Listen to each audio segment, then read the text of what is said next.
As we get ready to ring out the old year and bring in the new, thoughts of celebrating the season are quickly followed with thoughts of eating better. So what does beef have to do with all of this? For starters, it may be more nutritious and cheaper than you think. Here are some new ways to dish up a dinner fit for your holiday festivities is Steakhouse Chef Richard Chamberlain.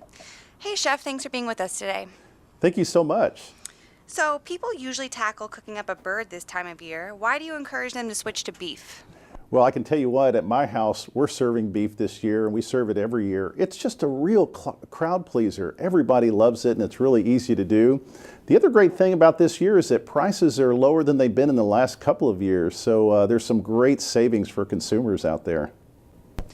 That's wonderful. So what role does beef play in a balanced diet? How do you know which cuts are the most nutritious? Well, when you go to the grocery store and you're shopping, on the package, you're going to look for the words loin or round for the leanest cuts of beef. And of course, all beef is nutritious and good for you and keeps you healthy during winter months, but look for loin or round on the package for the very leanest. That's a great tip. So I see some delicious food in front of you. Give us a few ideas and some simple and elegant dishes that we can cook up for our family and friends this year. I'd love to, and I enjoyed partnering with the Beef Checkoff program to present these. These recipes really make for a complete holiday. We've got appetizer, we've got entree, we've got a side dish, so a little of everything to complete your holidays. Starting with steamed beef dumplings with shiitake mushrooms and an orange ponzu sauce. One of my favorite appetizers, especially for the holidays, Christmas, New Year's, even for Super Bowl, it would be great. Now, these start with lean beef, 93% lean ground beef. Add shiitake mushrooms for moisture. The steaming on the outside also creates great moisture and really helps them to taste delicious.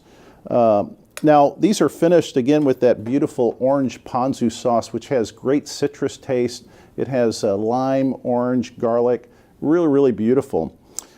Okay, a family favorite of ours is the rib roast. This particular one is great because it's glazed on the outside with maple syrup and fresh thyme. So really, really beautiful coating to crust the outside. My wife makes this on a regular basis, and her trick is an internal meat thermometer. So after you roast this, if you insert this and you find that it's 135 degrees, you have a perfect medium rare every time. So I really encourage the consumers to really buy one of these if you don't have one, and use this when you cook all your beef. It makes it turn out just perfect. And then lastly, a beef stuffing. And I love this dish because it has the bright flavors of fall, crisp green apples, tart cranberries, fresh sage. Moisture is added with beef broth that really brings moisture and life to it. I served this just the other day in my restaurant with a beautiful ribeye, and it made a perfect side dish. The guests were really raving about it. Well, it certainly looks delicious. Do you know any tips that you can have on cooking beef for holiday guests, during any day, not necessarily the holidays?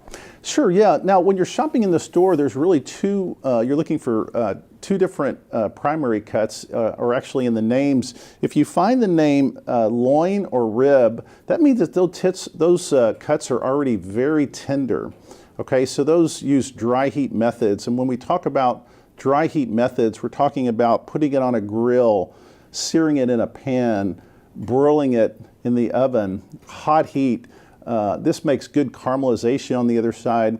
But again, look for loin or rib for those cuts. Now, for cuts in the grocery store that say shoulder or round, those are going to be less tender cuts, or excuse me, chuck or round, those are going to be less tender cuts. So they need moisture to really soften them. We like to say low and slow at these cuts. We cook them as a stew. We cook them braised, kind of like your mom's pot roast. So make sure if they say chuck or round on the package that you use the moist hooking technique. And for all these recipes and other great tips, go to beefitswhatsfordinner.com and you can find all these resources there. Well, thank you so much. We'll definitely check out beefitswhatsfordinner.com to get some more recipes. Thanks so much for having us today, Chef. Thank you.